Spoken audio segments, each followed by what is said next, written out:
ఆ గంటలో మనం ఆ సబ్జెక్ట్ చదువుతాం, దాని గురించి హోంవర్క్ చేస్తాం, ఏమన్నా అబ్జెక్షన్స్ ఉంటే, డౌట్స్ ఉంటే సార్ గారిని అడిగి తెలుసుకుంటాం. ఇది రొటీన్ చదువు అనేది. కానీ ఈ వయస్సులో, ఈ సమయంలో మన ప్రాథమిక హక్కులు అంటే ఏంటి, అదేవిధంగా పెంచడం అనేది విద్యార్థి దశ నుంచే మనం నేర్చుకోవాలి. ప్రస్తుతంతో వచ్చినటువంటి చట్టం.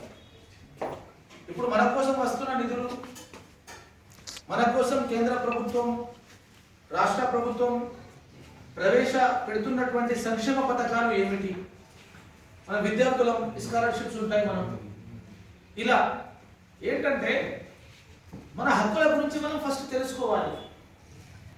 మన హక్కులు ఏమిటి, ఏవి మనకు ప్రభుత్వం నుంచి దక్కాలి, ఏవి మనం పొందగలుగుతాం అనేది ప్రశ్నించడం ద్వారానే మనం మన హక్కులను సాధించుకోగలుగుతాం అనేదే సమాచార హక్కు చట్టం.